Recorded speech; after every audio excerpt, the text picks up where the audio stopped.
네, 안녕하세요. 주식놀이터 김전입니다. 오늘도 공시 시리즈 단일 판매와 공급 계약 체결에 대한 내용을 준비해 봤습니다. 제가 봤을 때는 이 전자공시 시스템에서 정말 자주 나오고 그리고 초보 투자자들에게도 공시와 가장 쉽게 접할 수 있는 주제가 바로 판매와 공급 계약 체결이라고 생각을 하는데요. 말 그대로 상장 기업이 고객사로부터 주문을 받고 제품을 생산하거나 이 용역이나 서비스 계약을 맺었다는 내용을 공시하는 겁니다. 그래서 주로 장비나 건설, 조선 등의 수주업들에서 이런 공시가 자주 보이고요. 계약 금액이라던가 계약 기간과 같은 내용이 나오기 때문에 기업 실적에도 영향을 미치고 당연히 주가에도 영향을 미치겠죠. 자, 이 공시는 5월 2일자로 계약 기간이 정정된 한국종합기술의 공시인데요. 이 공급 계약 공시에서 캐치해야 할 포인트 세 가지가 있습니다. 바로 규모와 기간, 마지막으로는 계약 상대방인데요. 자, 그럼 일단 계약명을 보니 연료전지와 열활용 사업과 관련한 계약인 것 같아요. 바로 그럼 계약 내역을 살펴보도록 하겠습니다. 계약 금액이 143억 원 가량이에요. 143억 원의 계약 금액 어떠세요? 그 규모가 큰 것 같아요. 물론 제가 생각하기에는 정말 어마어마하게 큰 액수의 돈이기 때문에 엄청난 대박 계약인 것 같거든요. 자, 여기서 이 계약 규모가 큰지 작은지 파악할 수 있는 방법은 바로 기업의 매출액 대비 어느 정도인지를 확인하는 겁니다. 바로 밑에 보니까 최근 매출액이 1990억 원 정도가 되네요. 그리고 여기 보시는 것처럼 매출액 대비 7.2%라고 써 있습니다. 10%가 채 되지 않는 걸 보면 막 그렇게 엄청나게 규모가 크다라고는 할 수 없겠습니다. 그리고 두 번째로 확인해야 하는 포인트, 계약 기간입니다.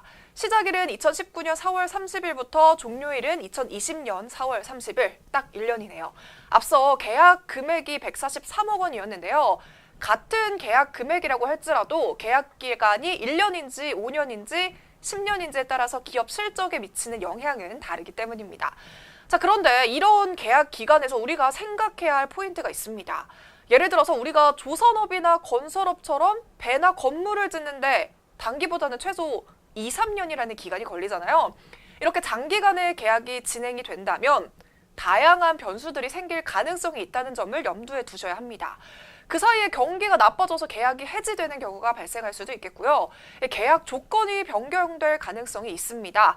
따라서 계약 기간이 장기인 조선이나 건설업체의 경우에는 이 공급 계약의 신뢰도는 보다 높지 않다라고 보고 있고요. 이 방향성도 예측하기 힘듭니다.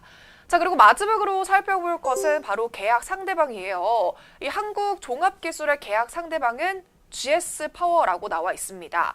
그럼 우리는 이 계약 상대를 파헤쳐 볼 필요가 있습니다. GS파워, 일단 전기를 비롯해서 난방사업 등의 발전 업체인데요. 이 기사와 같이 매출액도 크게 늘었고 사진에서 다른 기업들은 적자를 지속한 기업들이 눈에 보이는데 그에 비해 GS파워는 영업이익이 나쁘지 않다라는 것을 볼 수 있습니다. 가장 정확하게 볼 수 있는 건 GS파워의 사업 보고서를 확인하시면 되겠죠? 네, 아무튼 이렇게 계약 상대방이 중요한 이유가 뭘까요? 바로 이 고객사를 확인할 수 있기 때문입니다. 사실상 고객사 정보는 이 기업들의 영업 기밀에 해당할 수 있는 정보잖아요. 하지만 이렇게 공급 공시의 계약 상대방을 통해 확인이 가능한 부분입니다. 자, 그런데 이렇게 공급 계약은 앞서 설명한 것과 같이 수주 산업들에서 많이 보인다고 했잖아요. 요즘 한창 이슈가 되고 있는 비메모리 사업을 예로 들어볼게요. 삼성전자의 비메모리 사업과 관련해서 공장을 설립하거나 설비를 업그레이드를 하려고 하면 이 관련 장비 업체들은 일거리가 생기겠죠. 그렇다고 삼성전자가 올해도 내년에도 내후년에도 매번 일정한 금액과 기간으로 이 비메모리에 투자를 할까요? 수요에 따라서 그 계약금이 커질 수도 작아질 수도 있는 겁니다. 그래서 이렇게 수주산업에 속한 업체들의 대부분은 고객사의 투자 계획에 큰 영향을 받게 됩니다. 지금은 비메모리가 큰 이슈가 되고 있지만 또 모르죠. 내년엔 어떻게 될지. 네, 그래서 이런 공급 계약은 스팟성 공시일 때가 있는데요. 하지만 정기적으로 공급 계약을 공시하는 업체도 있습니다. 이 비즈니스 구조상 고객과 계약을 맺고 정기적으로 계약 내역을 갱신하는 업체가 해당이 되는데요. 제가 공시에서 이 정기 공급 계약 공시를 찾지 못해서 직접 보여드리지 못한 점이 너무 아쉽긴 한데요. 자, 여기 보시면 6번 주요 계약 조건을 확인해 보시면 지금은 이렇게 공란으로 나와 있어요. 하지만 이게 만약에 정기 공시라고 한다면 예를 들어서 2017년 연간 구매 계약, 2018년 연간 구매 계약과 같이 이전 연도와 주요 계약 조건이 같다라는 내용이 적혀 있으면 이전에도 이런 공급 계약을 맺었다라는 것으로 유추를 할 수 있겠고요. 그럼 당연히 그 해당 연도의 공시를 찾아서 확인을 해봐야겠죠. 그래서 그때의 공급 계약과 지금과 비교했을 때 이 계약 금액이나 조건, 기간들이 감소했는지 증가했는지를 확인하고 이게 호재인 건지 이 계약을 통해서 성장성이 있는지를 생각할 수 있겠습니다. 네, 이렇게 오늘도 공시로 확인하는 단일 판매 공급 계약 체결 포인트 짚어드렸습니다. 그럼 오늘도 행복한 하루 보내세요. 안녕.